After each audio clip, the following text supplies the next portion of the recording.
The call came at 11:47 on a Thursday night, and James Whitfield was still at his desk when it did. The floor-to-ceiling glass behind him caught the city in its reflection, 40 stories of steel and light. The kind of view that took 20 years to earn, and he barely noticed it anymore. He noticed the number on his phone, his head of security. He picked up before the second ring. "She did it again, sir. Loading dock. Same time as last Tuesday."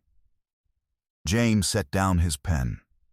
He did not speak for a long moment. Outside, the city hummed the way it always did, indifferent and enormous, the way cities always are when something small and terrible is happening inside them. "Same bags? Same bags." He told Malcolm to hold the footage. He told him not to call the police. Not yet. He sat in the silence of his own office for 3 minutes, which felt considerably longer, and then he reached for his car keys. 22 years. He had built the Whitfield Group from a single property management contract into one of the largest commercial real estate firms on the eastern seaboard. He had navigated hostile takeovers, regulatory investigations, a recession that swallowed 3 of his competitors whole. He had never, in 22 years, been made to feel uncertain by an employee. He had never been the kind of man who drove through the city at midnight following a woman who earned $14 an hour. He was that man now. The garage was quiet. His car was too large for what he was about to do. A black company car. The kind that announces itself on any street it doesn't belong on, and he knew it. And he got in it anyway. Because James Whitfield was a man who had spent his entire adult life moving toward answers and not away from them. He had been told about Dorothy 8 months ago. She had come to the Whitfield building through a staffing agency, assigned to the overnight cleaning rotation on floors 28 through 34. Her file was thin and clean, no complaints, no incidents. 2 references from previous employers who both used the same word, reliable. She was 41 years old. She had been widowed 3 years prior. He had not thought much about her after that. He did not think much about any individual member of the cleaning staff. This was not cruelty. It was the particular blindness that comes with a certain kind of success, the inability to see the people who make the world function around you, because the world has always functioned around you, and you have never had reason to notice how. He had noticed Dorothy because Victoria had noticed Dorothy first. Victoria Ashworth had been engaged to James for 14 months. She was the kind of woman who filled a room before she entered it, certain, at all times, of her own position in any hierarchy she entered. She had come to the office unannounced one evening 6 weeks ago and found Dorothy watering the small potted plant on James's windowsill. Something Dorothy apparently did every Thursday. A small, unrequested act that James had never once acknowledged. Victoria had watched this for a moment from the doorway. She had not announced herself. She had turned and walked out without a word. 3 days later, she told James that the overnight cleaning staff had a theft problem. She said she'd heard it from the building manager. Irregularities in the supply inventory, items going missing, always on the same shift. She presented it the way she presented everything, as a problem that required his immediate personal attention. The building manager, when James asked him directly, had mentioned Dorothy's name. He seemed uncomfortable doing it. He said the numbers matched her schedule. He said security had noticed her leaving with bags that seemed heavier than when she arrived. He said he hadn't wanted to bring it forward without being sure.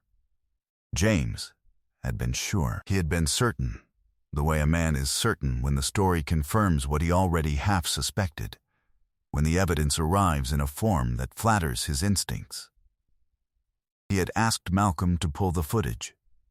He had watched Dorothy walking through the loading dock on 4 separate Tuesdays and 1 Thursday, a cloth bag in each hand, leaving through the rear service exit at the end of her shift. He had called her into the supervisor's office the following morning.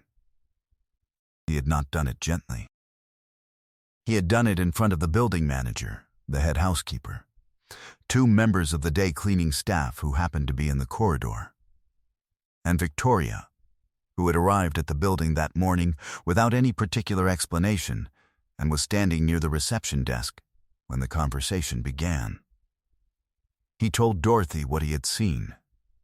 He told her what the inventory numbers showed. He told her that the building had a zero-tolerance policy for theft, and that he took it seriously regardless of who was involved. He used the word theft. He used it twice. Dorothy stood very still through all of it. She was a slight woman, shorter than he remembered from the one occasion he had spoken to her in passing, months ago in the elevator. She had her cleaning uniform on, the gray and white one with the company logo at the breast pocket, and her hands were folded in front of her, and she was looking at him with an expression he could not immediately name. It was not fear. It was not anger. It was something quieter than either, the expression of a person who has been through something much larger than this and survived it, and is therefore not, in this moment, afraid. Dorothy, he said, I need you to explain what's in those bags. She looked at him for a moment. She looked at the building manager. She looked at Victoria, who was standing in the doorway with her arms crossed, and something moved briefly across Dorothy's face. Not contempt, not quite, but a recognition of some kind. And then she looked back at James. Mr. Whitfield, she said. Her voice was low and even. I understand why it looks the way it looks. But I didn't take anything that wasn't being thrown away. And if you let me speak for 2 minutes, I can explain that. The inventory, I know what the inventory shows. She didn't raise her voice. I'm asking for 2 minutes. Victoria spoke from the doorway. James, this is exactly what someone says when they've been caught. The inventory is clear. The footage is clear. I don't see why we're having a conversation. James looked at Dorothy. Dorothy was looking only at him. I'm sorry, he said. And he said it the way people say it, when they don't mean sorry, when they mean the situation is unfortunate, but my position is final. I can't allow this to continue.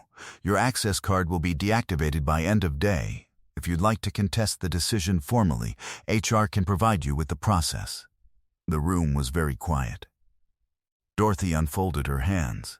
She straightened, and she was already standing straight, had been standing straight the entire time, but there was something in the straightening that was different, that was deliberate, and she looked at James Whitfield with something in her eyes that he would spend the next 72 hours trying to understand.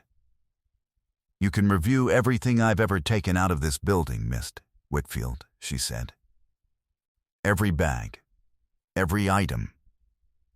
And when you do, I hope you ask yourself whether a woman who was stealing would have done it the way I did, in front of cameras, on the same nights, with the same bags for 8 months. I hope you sit with that for a little while. She turned to the building manager and nodded at him. A small, dignified nod, the kind that says I hold no ill will toward you personally, and walked out of the room. The head housekeeper, an older woman named Mrs. Chen, who had been with the building for 11 years, watched Dorothy leave. She closed her eyes for just a moment. Then, she looked at the floor. She did not say anything. What she felt was visible on her face to anyone who was looking. James was not looking. He was watching the empty doorway. Victoria said something behind him. He nodded, without hearing it. That had been 3 days ago. He had thought about Dorothy every day since. He had told himself it was the principle of the thing, the integrity of the building's security policy, the precedent it set. But that was not actually what he was thinking about. He was thinking about the way she had said, I hope you sit with that for a little while. He was thinking about the way Mrs. Chen had closed her eyes. He was thinking, in the part of himself he did not often consult, that something had happened in that room that he did not fully understand. And then Malcolm had called. And James was in his car. He followed her from a distance, the way you do when you are not quite ready to admit what you are doing. She had walked out through the service entrance as always, 2 cloth bags in her hands, and she had walked to the corner bus stop without looking back. He had waited until the bus came, then pulled out and followed it. 3 stops. Then she got off, and he followed at a distance she would never have noticed, his headlights lost among the others on the street. The neighborhood changed. This was the thing he had not been prepared for, though he should have been. He knew, in the abstract way that a wealthy man knows things about cities, that poverty existed at certain distances from the places he spent his time. He knew it the way he knew about weather systems in other countries, real, but at a remove. He had not driven through it at midnight following a woman he had just fired. The streets lost their streetlights first, not all of them, just enough that the dark between each pool of orange light was darker than it should have been. Then the pavement changed, became uneven, patched in ways that didn't quite match. The kind of patchwork that happens when money arrives in small amounts at long intervals and has to be spread as far as it will go. Then the buildings. He could not have named the exact moment when the city became a different city, but there was a point on the map where it happened, and he crossed it, and on the other side of it, everything was different. It was the kind of neighborhood that his world did not have a name for. The GPS showed only a street number and a directional, no area name, no district label, nothing that would appear in a listing or a review or a city planning document that anyone in his circle would ever read. The houses were close together, shoulders touching, the way houses get when land is divided too many times. Some of them were holding themselves up through what seemed like determination alone. The gutters hanging, the siding faded to a color that might once have been white or cream or something else entirely, now just the color of years. Gardens that had given up on being gardens and become something else. Packed earth, a plastic chair, a bicycle frame with no wheels, a line of laundry that had been out since before midnight and was going to be damp by morning. His car moved through all of this and felt wrong in it. That was the only word for it. The car was wrong for the street.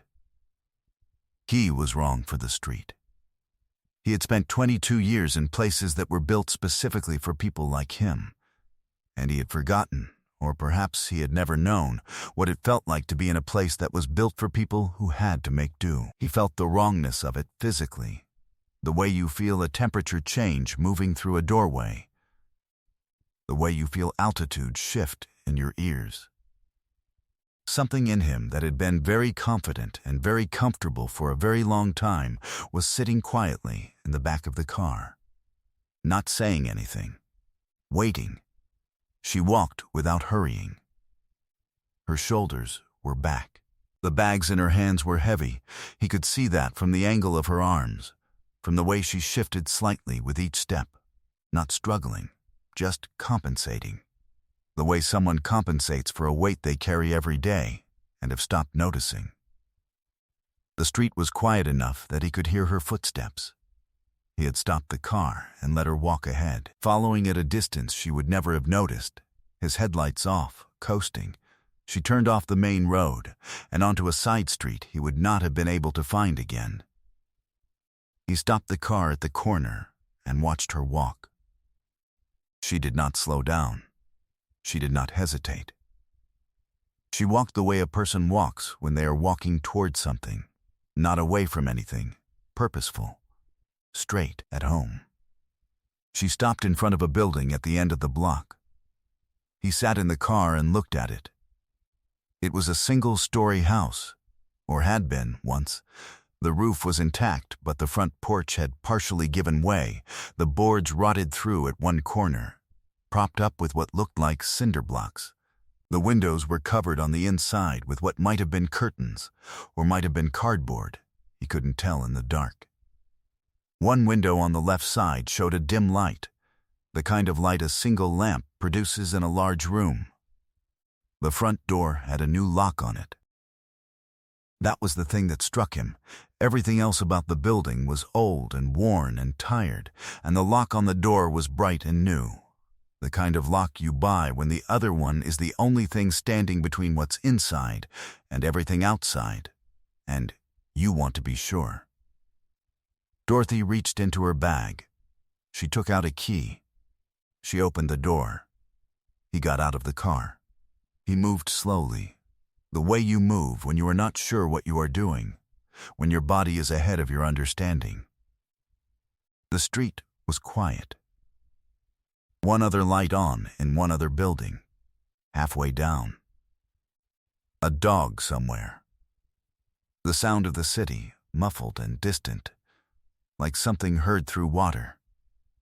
He reached the side of the house. There was a gap in the boards where a window had been, not the full window, just a missing board where the frame was pulling away from the wall, and through that gap a slant of light fell into the scrub of dead grass outside.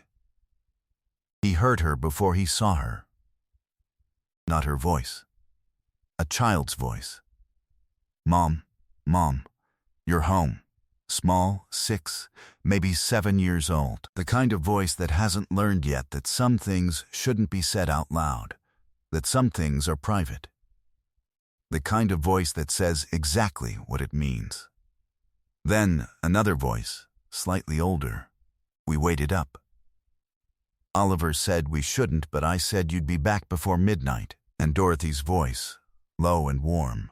A completely different register than anything he had heard from her inside the Whitfield building, as if that woman and this woman shared only a body, and everything else was different. "Come here. Come here, both of you." He looked through the gap. The room was large and almost empty. A single lamp on the floor cast its light across bare boards.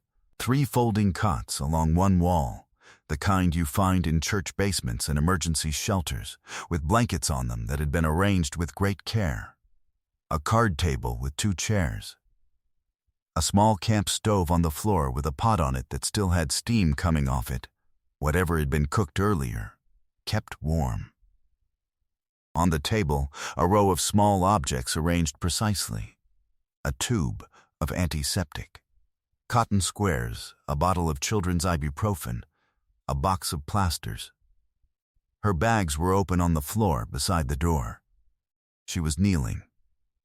Both children were in her arms, a boy, who must have been Oliver, and a girl slightly older who had her face pressed into Dorothy's shoulder.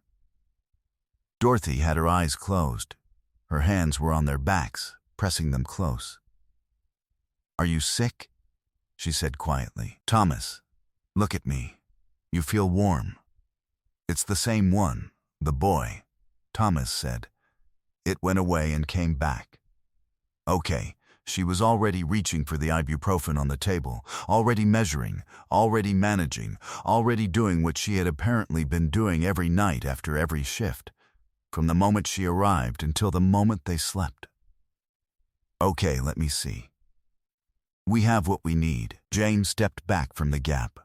He needed to step back, because he could not see properly. Something had happened to his vision. He stood with his back against the side of the house, on a dead grass strip between the building and the chain-link fence, in a neighborhood he had never visited in 22 years of living in this city. In the cold, and he could not have told anyone what he felt, because there was no single word for it. It was the feeling of a structure collapsing, of 22 years of certainty simply coming apart at the weight-bearing point, of realizing that you have been wrong in a way that goes much deeper than a decision. He heard the girl's voice from inside. "Mom, does Dad know we're okay? Can he see us from heaven?" The silence that followed lasted 3 seconds. It felt considerably longer. "Yes, baby." Dorothy's voice was steady. She had done this before. This question had been asked before. and she had learned to answer it steadily. "He sees everything. He's very proud of you." "Is that why you put his picture on the wall?" "That's exactly why." James looked up at the building across the street. He looked at the sky, which was the orange-black color that city skies are at midnight, washed out by the lights below. He breathed very slowly, the way you breathe when you are trying to get control of something that is not going to cooperate. What he had just heard, 4 sentences, a child's question, a woman's answer, had reorganized everything. Not some things, everything. He did not know, standing there, the full shape of what he didn't know. He would learn it in pieces over the next 18 hours. He would learn that Dorothy's husband, Raymond, had died on a worksite 4 years ago. A scaffolding collapse, the kind of incident that generates a small insurance settlement and a great deal of legal language about liability limitations. He would learn that the worksite had been a Whitfield Group commercial development on the south side of the city. He would learn that Dorothy had taken a job cleaning his building, not because it was the only work available, but because the Whitfield Group had the best medical benefits for part-time staff in the city, and she had 2 children who needed medication she could not otherwise afford. He would learn that the bags she carried out of the building each night contained cleaning supplies from the discard bin, the bottles marked for disposal when they dropped below 30%. The gauze squares from the first aid kit restocked on the 1st of every month, the antiseptic that was replaced on schedule regardless of use. Items that were under the building's disposal policy. Trash. Items that Dorothy had asked Mrs. Chen about during her first week, very quietly, whether it was acceptable to take them home. Mrs. Chen had said she didn't see why not. Mrs. Chen had not documented this conversation. She had assumed it would never matter. He would learn all of this, but he would learn none of it standing in the dark beside a house with a new lock and old walls.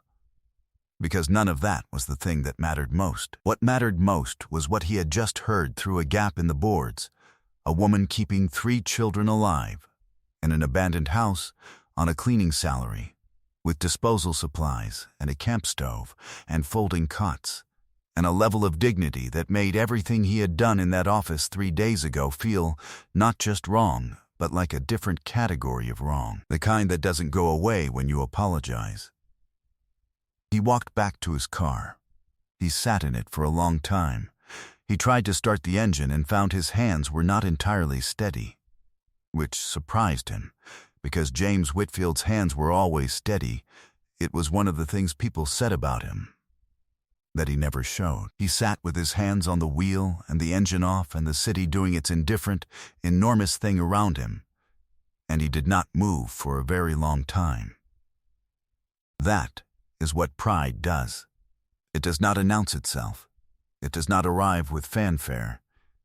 It simply makes you certain, at the critical moment, that the story in front of you is the one you already understood, and it costs you the ability to see the one that is actually there.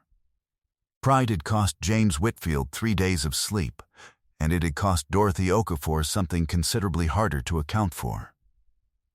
He sat with that, in the cold, in the dark, in a neighborhood the GPs had no name for, until his hands were steady enough to drive. 3 days later, Victoria Ashworth walked into the Whitfield Group's main offices on the 32nd floor and found an internal investigation already in progress. She found this out when Malcolm asked her, very politely, to take a seat in the small conference room and wait for Mr. Whitfield.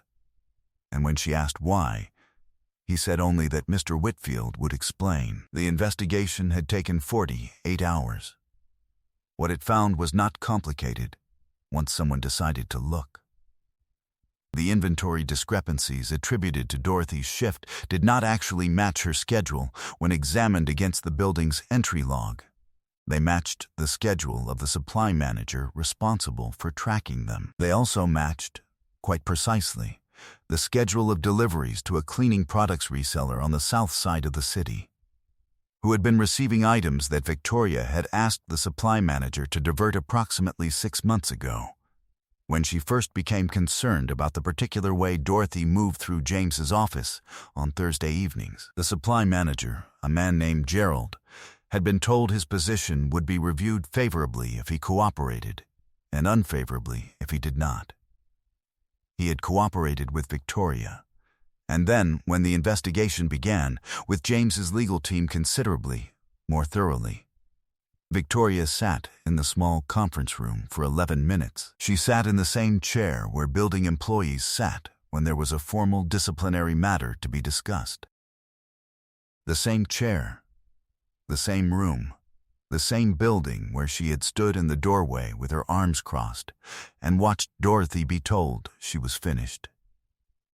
James did not enjoy this. He had loved Victoria, or something he had called love, for 14 months. He had bought a ring he had not yet given her. He had imagined, in the vague way that busy people imagine their futures, that a life with her was a sensible and pleasant thing. He did not enjoy sitting across from her and watching that future become impossible. But he did it, because James Whitfield moved toward answers and not away from them, and the answer in this case was very clear. Victoria left the building with 2 members of security. The building manager, who had reported Dorothy to James in the first place and had been avoiding eye contact in hallways for 3 days, submitted his resignation by email at 4:30 that afternoon. James did not pursue the matter further. He had other things to think about. Dorothy was in her kitchen. The kitchen of the small 2-room apartment she rented on the 4th floor of a walk-up 12 blocks from the abandoned house.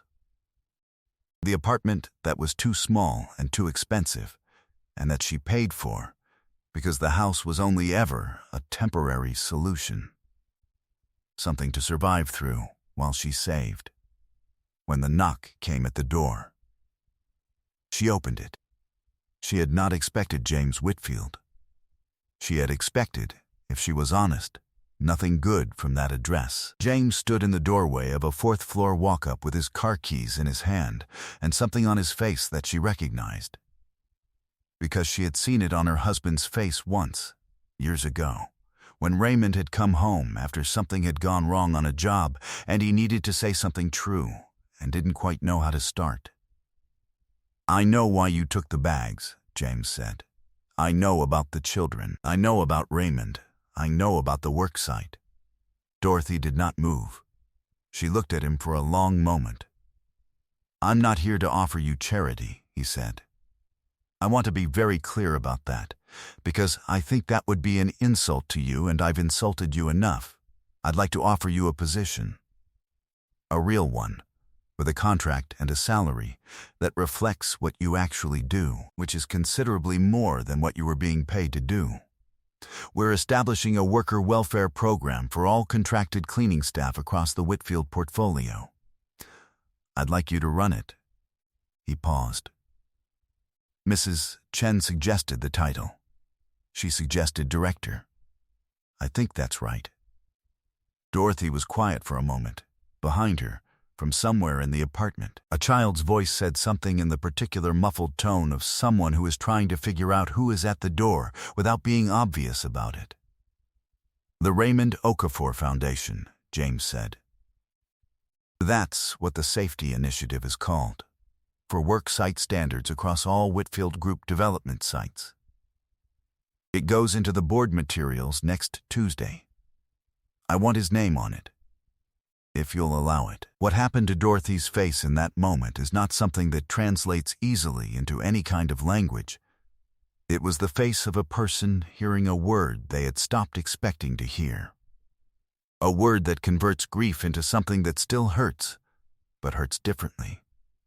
That makes the loss feel less like waste and more like weight that meant something, that went somewhere. She stepped back from the door. "Would you like to come in?" she said. "Thomas made tea. He's very proud of it." James stepped inside. The apartment was small and full of light.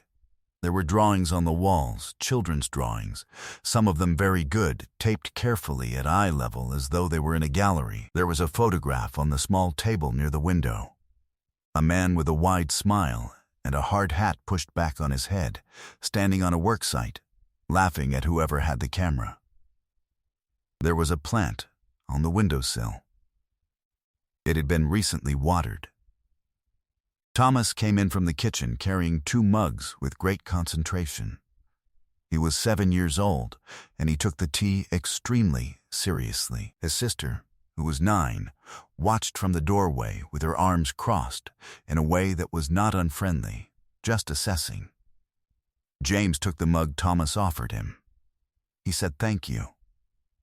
Thomas looked at him with the direct, unfiltered attention that children apply to things they're deciding about. "Are you the man who made Mom cry?" Thomas said. "Thomas," Dorothy said. She said we're not going to talk about it. The girl, whose name was Priya, James would learn named for a grandmother she'd never met, said from the doorway. "But I think we're talking about it." "It's all right," James said. He looked at Thomas. "Yes, I made your mom cry. That was wrong of me. I'm trying to fix it."